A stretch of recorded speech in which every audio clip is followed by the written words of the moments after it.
versículo 18 a 21. Efésios capítulo 5, versículo 18 a 21. E não vos embriagueis com vinho, no qual há dissolução, mas enchei-vos do Espírito, falando entre vós com salmos, entoando e louvando de coração ao Senhor com hinos e cânticos espirituais, dando sempre graças por tudo ao nosso Deus e Pai, em nome de nosso Senhor Jesus Cristo, sujeitando-vos uns aos outros no temor do Senhor. Meus queridos irmãos, nós estamos fazendo a exposição da carta de Paulo aos Efésios, e nós percebemos a profundidade teológica por trás desta carta, por trás de cada versículo desta carta. Chegando já aí ao final da carta, no capítulo de número 5, Paulo vai abordar um tema que é fundamental em sua teologia e é fundamental para a vida da igreja, diz respeito ao enchimento do Espírito Santo. Um conceito bastante amplo e é um conceito bastante complexo, mas é um conceito transformador. Quando o crente ele é inundado pelo poder do Espírito Santo, certamente, não somente ele será transformado, mas todos aqueles que estão à sua volta serão atingidos pelo testemunho e o impacto de vida que essa pessoa terá através do poder do Espírito Santo. É importante relembrar o que significa ser cheio do Espírito Santo. Ser cheio do Espírito Santo significa duas coisas. Significa você ter o poder de Deus e significa você ter o fruto do Espírito. Não adianta dizer que você tem o poder de Deus e você não ter caráter, não ter paciência, longanimidade, misericórdia, amor, fidelidade. Não adianta você dizer que tem autoridade e não ter o fruto do Espírito.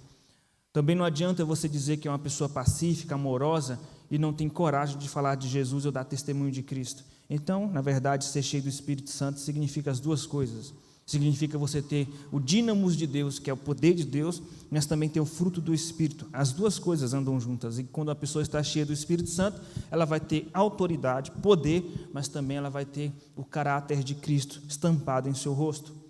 É importante relembrar, meus irmãos, qual é o caminho para conseguirmos ser cheios do Espírito Santo, porque é disso que Paulo está falando.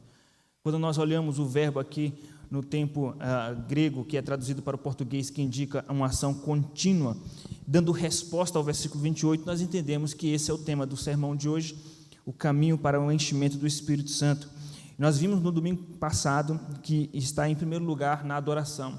O caminho para ser cheio do Espírito Santo consiste em primeiro lugar em uma vida de adoração. Versículo 18, e não vos embriagueis com vinho, no qual há dissolução, mas enchei-vos do Espírito. Como? Versículo 18, falando entre vós com salmos, entoando e louvando de coração ao Senhor com hinos e cânticos espirituais. Então, a primeira atitude para sermos cheios do Espírito Santo, o caminho consiste, em primeiro lugar, na adoração. A adoração através de louvar ou louvores a Deus com cânticos e hinos de todo o coração. Hoje nós iremos ver que, em segundo lugar, o caminho para ser cheio do Espírito Santo consiste numa atitude de gratidão a Deus. Observe o versículo de número 20. Dando sempre graças por tudo a nosso Deus e Pai, em nome de nosso Senhor Jesus Cristo.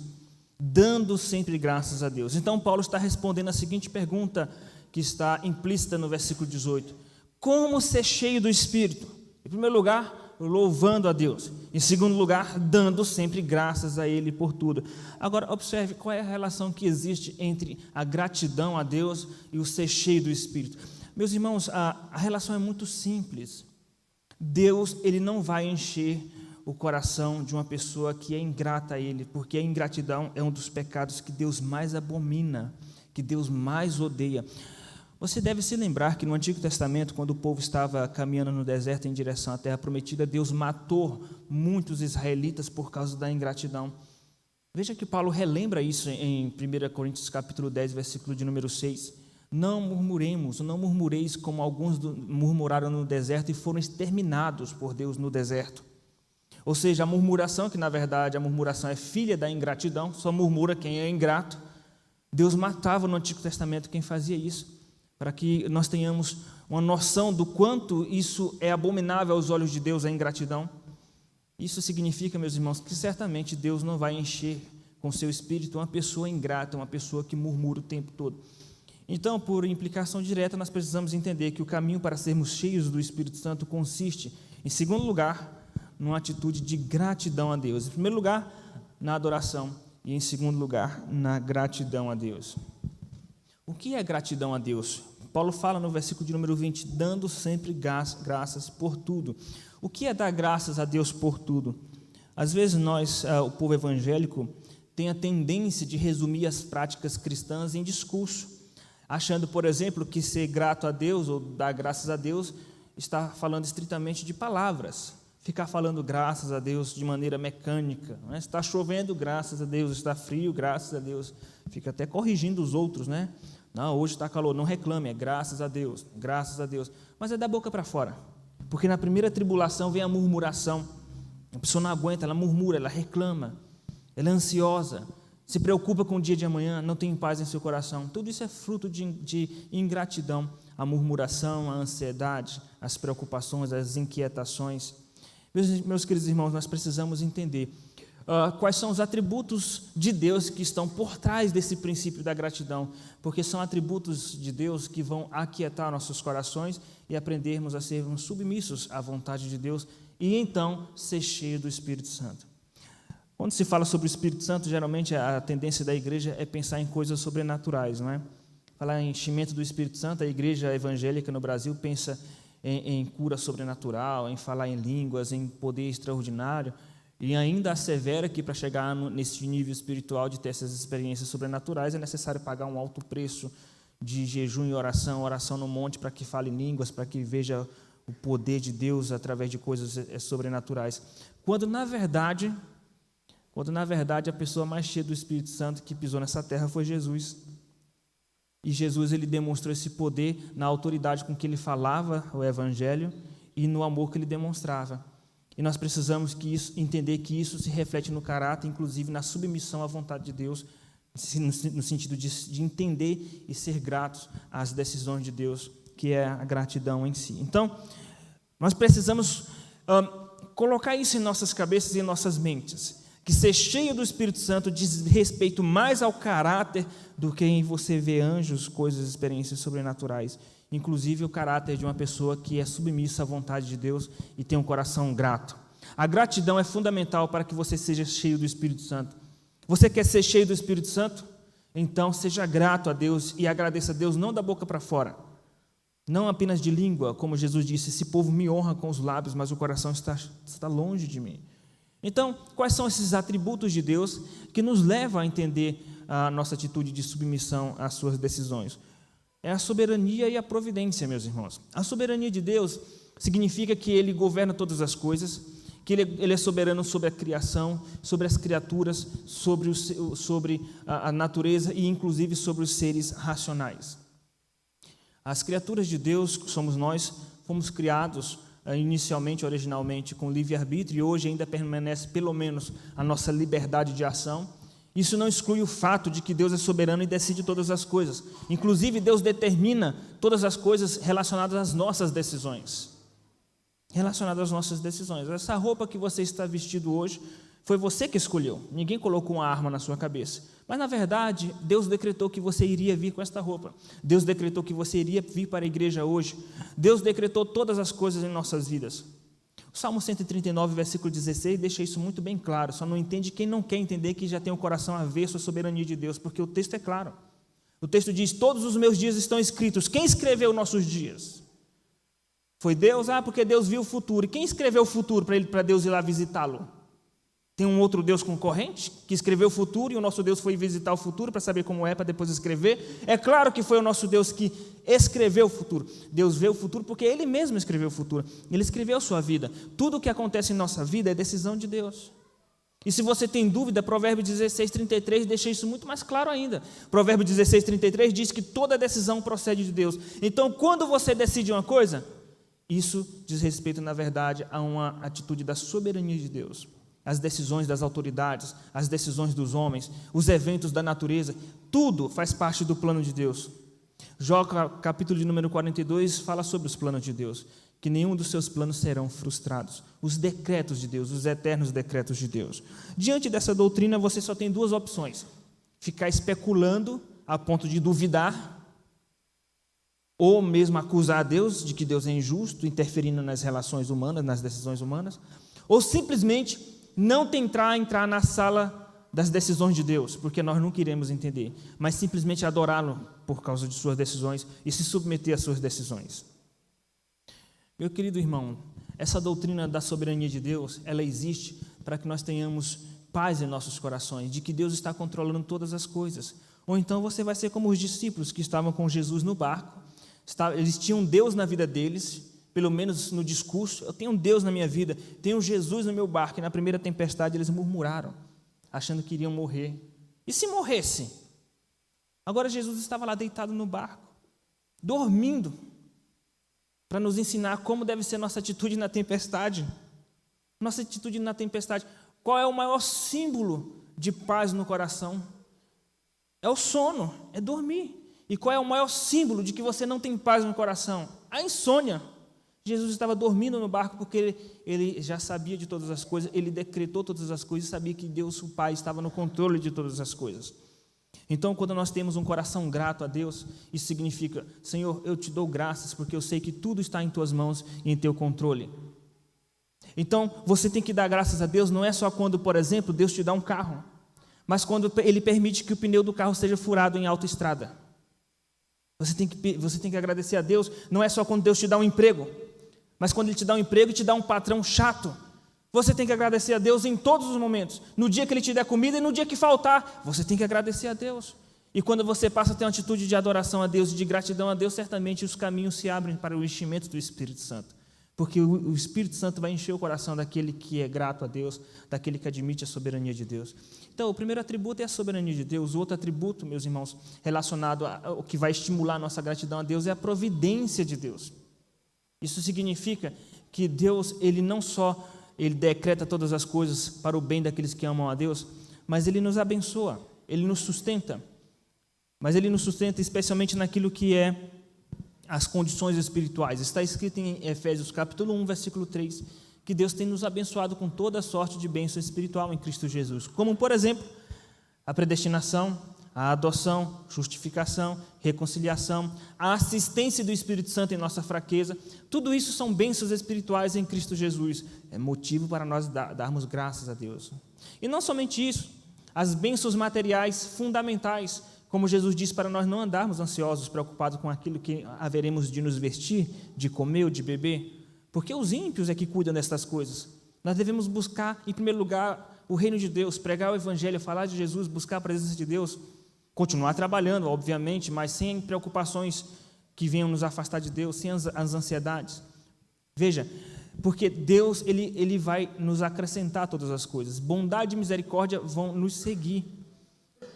E Paulo ele fala sobre isso em Filipenses capítulo 4, quando ele disse que ele aprendeu a viver tanto na escassez como na abundância. Porque, na verdade, Paulo ele entendeu que ele tinha que ser satisfeito com Deus, não com as bênçãos materiais que ele pode nos acrescentar. Por isso que Paulo conseguia dar graças a Deus, não da boca para fora, mas de coração. Porque a maior bênção que ele tinha, na verdade, é a presença de Deus. Nós precisamos entender, meus irmãos, que Deus ele é soberano e é o Deus da providência. Isso é motivo para nós darmos graças a Deus. Quando você estiver elencando os motivos de sua oração, quando você for orar, o pastor falou que temos que dar graças a Deus por tudo, dar graças a Deus sempre, mas eu só encontrei 3 motivos de gratidão. Meus irmãos, se nós começarmos a anotar os motivos de gratidão que nós temos a Deus, um caderno não vai ser suficiente. Você tem que ser grato a Deus porque você lê, você vê, você tem saúde, você tem mão, você tem perna, você tem forças para trabalhar.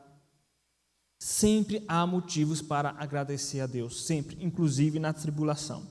E se você quer ser cheio do Espírito Santo, pare de murmurar, pare de reclamar e admita que tudo que acontece em sua vida tem um dedo de Deus.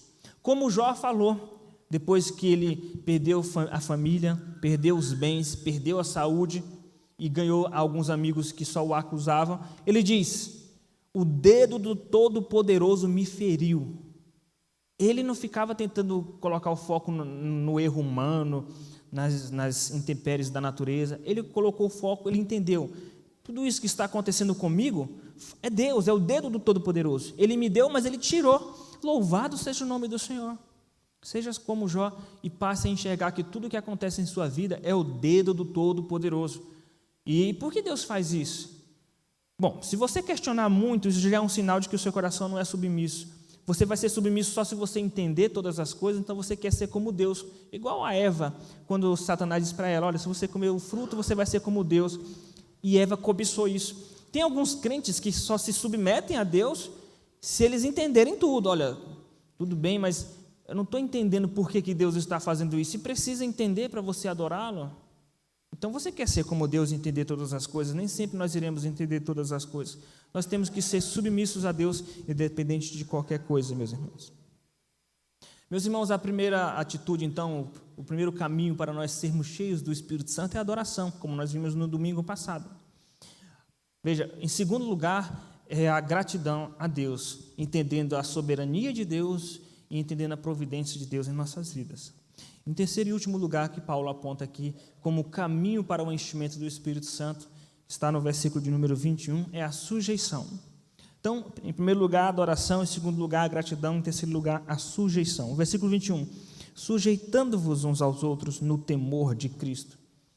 Ainda que numa primeira leitura você encontre alguma dificuldade de relacionar a sujeição fraterna ao enchimento do Espírito Santo, em primeiro lugar, você tem que respeitar aquilo que Paulo está falando, o vínculo que ele está estabelecendo. Observe que esse tempo do verbo, que indica uma ligação com o tempo do verbo principal do versículo 18, indica essa relação. Ele diz no versículo 18, enchei-vos do Espírito. Versículo 19, falando. Versículo 20, dando graças. Versículo 21, sujeitando-vos. Todos esses verbos estão interligados ao verbo principal, que é o verbo na voz médio-passiva do grego, deixai-vos ser cheios do Espírito Santo, versículo 18. Então, os demais verbos, os demais versículos está dizendo como nós vamos ser cheios do Espírito Santo. É bem verdade que no versículo 22 em diante, ele continua trazendo desdobramentos do enchimento do Espírito, mas o caminho imediato ele já apontou do versículo de número 19 até o versículo 21. Adoração, gratidão e sujeição, versículo 21. Sujeitando-vos uns aos outros no temor de Cristo. Qual é a relação que existe entre o amor fraterno e o enchimento do Espírito? Toda a relação, porque está escrito na primeira carta de João, que aquele que diz que ama a Deus e não ama o seu irmão está mentindo. Está mentindo. Não adianta você dizer que você é cheio do Espírito Santo, que você vê graveto pegando fogo, quando na verdade você não para de falar mal do seu irmão em Cristo, quando na verdade você não tem o mínimo de paciência e tolerância para conviver com os defeitos e as fraquezas do seu irmão em Cristo. Então não me venha com o discurso de que você enxerga, que você vê anjos no culto. Não me venha com o discurso de que você é cheio do Espírito Santo porque você fala em língua. Não me venha com o discurso de que você profetiza, que você consegue ter revelação do futuro, quando você não para, na verdade, nem de falar mal do seu irmão. Você não tem paciência, você não consegue perdoar, você não consegue liberar perdão, você não consegue se sujeitar ao seu irmão por causa da sua arrogância, você se acha superior a todo mundo e depois vem dizer que é cheio do Espírito Santo. É uma autoenganação, meus irmãos. É uma autoenganação. E, na verdade, isso é muito sutil. Isso é muito sutil e perigoso. Nós, na verdade, a igreja, os crentes, o ser humano, julga pela aparência. Até mesmo o profeta Samuel se enganou. O profeta Samuel, homem que a Bíblia diz que nenhuma de suas palavras caiu por terra. Quando chegou para ungir o novo rei de Israel, chegou na casa de Jessé. Primeira coisa que Samuel disse, com certeza, esse é o novo rei de Israel, falando dos irmãos de Davi. Samuel se enganou. Nós julgamos pela aparência. E o mundo evangélico é um mundo que vive de discurso, ou discurso religioso, teológico, ou discurso do sobrenatural, quando na verdade ser cheio do Espírito Santo é algo muito mais sutil, mas muito mais profundo do que essas experiências extraordinárias, televisivas, expansivas. Ser cheio do Espírito Santo significa você aguentar, suportar as antipatias do seu irmão, os defeitos do seu irmão, você amar o seu irmão, e não somente isso, você considerar o seu irmão superior a si mesmo. E esse é o grande sinal de uma pessoa cheia do Espírito Santo. Você quer saber se uma pessoa está na carne? É o quanto essa pessoa se manifesta como arrogante, se sente superior aos outros. Você quer saber o quanto a pessoa está cheia do Espírito Santo? Não olhe o discurso, não olhe as manifestações sobrenaturais, se é que são sobrenaturais.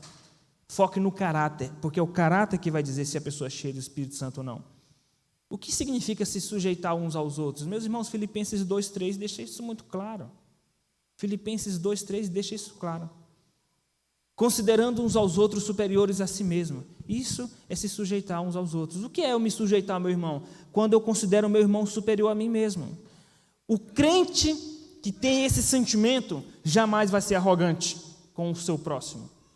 Se você considera o seu irmão superior a si mesmo, de coração, não falsidade, mas de coração, isso significa que você jamais vai tratar o seu irmão com arrogância, mas você vai tratar o seu irmão como Cristo trata a igreja, como Cristo tratou os discípulos. Veja, meus irmãos, o Criador dos céus e da terra foi e é o maior exemplo de sujeição. Eu gosto muito de estudar sobre as questões da natureza, estudar no sentido de simplesmente por admirar. Eu estava estudando recentemente sobre as questões espaciais, as estrelas, o universo, e aí uma pesquisa descobriu que para dar uma volta de avião, Boeing, em torno da maior estrela já descoberta, levaria cerca de 12.665 anos para dar uma volta nessa estrela. Eu fiquei, mas como Deus é maravilhoso! Como Deus é maravilhoso! Isso uma estrela Deus fez, uma estrela assim. Mas veja que esse Deus que criou essa estrela, criou as galáxias, criou o universo, criou todas as coisas, os micro-organismos, toda a inteligência do universo, esse Deus todo-poderoso, onipotente, soberano, ele se tornou um ser humano e em determinado evento social, ele se deu o trabalho de lavar os pés sujos dos seus discípulos vindo de uma viagem. Não é um ritual religioso, era algo que só o empregado da mais baixa escala social tinha que fazer. Quando chegavam os visitantes, os viajantes, esse empregado, um escravo mesmo, ele pegava uma bacia e ia lavando os pés dos visitantes. Jesus disse, não, eu vou lavar. É tanto que Pedro se escandalizou com isso, e Pedro não aceitou. Porque tem crente que não aceita aquilo que Deus manda, mesmo vindo uma ordem direta do Senhor. Pedro disse, tu não me lavarás os pés. Olha a arrogância de Pedro. Porque Pedro, ele não tinha entendido ainda o que é o cristianismo, o que é ser cheio do Espírito. Jesus disse, olha, Pedro, tudo bem se eu não te lavar os pés, então tu não terás parte comigo. E Pedro se desesperou. Senhor, então lava os pés, a cabeça, lava tudo, pode lavar tudo. Se você não estiver disposto a ser lavado pelo lavar regenerador da palavra de Deus, você não tem parte com Deus. E, consequentemente, se você não estiver disposto a lavar os pés do seu irmão em Cristo, você também não tem parte com Ele e você não é cheio do Espírito Santo. É claro que existem igrejas que mantêm essa prática do lava-pés. Nós não iremos fazer isso, meus irmãos, porque, não menosprezando os ritos de outras igrejas, mas nosso foco maior é no serviço diário, é demonstrar com atitudes que nós somos humildes, não é simplesmente fazendo ritos religiosos e cerimoniais de lavar os pés. Porque o que adianta no culto eu chamar a igreja para fazer uma fila e lavar os pés, e quando acaba o culto, quando chega em casa, continua falando mal das pessoas? O que adianta isso? Deus não está preocupado com cerimônias, mas é com nossos corações. Então, como você vai demonstrar essa sujeição? No trato, no tom de voz, na maneira como você fala com seu irmão. Isso demonstra se você é cheio do Espírito Santo ou não. E não somente no trato, mas no serviço, porque o servir demonstra essa sujeição que nós devemos ter uns aos outros. Nós devemos limpar nossa mente desse tipo de pensamento mercantil, pensamento de mercado que existe no nosso inconsciente, por exemplo, dentro da igreja. Os crentes acham que no que diz respeito a serviço, o serviço pertence aos funcionários da igreja, a secretária, o pastor, a liderança, os presbíteros, os diáconos. Se via um papel jogado no chão, isso é papel do diácono. Não, isso é papel da zeladora. Não tem aquele zelo pela igreja de servir, de demonstrar serviço, mas vai oferecer um cargo de destaque na igreja. Cargo de destaque na igreja é alvo de briga. Tomou meu lugar, aquele lugar é meu. É alvo de briga, de ciúmes, de discórdia, cargos e funções de destaque. Agora, lavar os pés uns dos outros, no sentido de servir, de se sujeitar, poucos querem isso. Poucos querem. E, na verdade, não existe um outro caminho para ser cheio do Espírito Santo a não ser adoração, gratidão e sujeição. Que Deus nos dê esta graça, que Deus nos capacite e nos ajude a nós sermos sujeitos uns aos outros, considerar uns aos outros superiores a nós mesmos, ter um coração grato a Deus por seus decretos eternos e louvar a Deus de coração continuamente. Que Deus assim nos abençoe. Vamos orar. Senhor nosso Deus, queremos te agradecer por tua palavra, que o Senhor tenha misericórdia de nós e venha continuar nos abençoando, Pai, na aula de hoje, Senhor, na escola dominical, tanto de crianças, jovens, adolescentes e adultos. Sê conosco, Senhor, em nome de Jesus. Amém.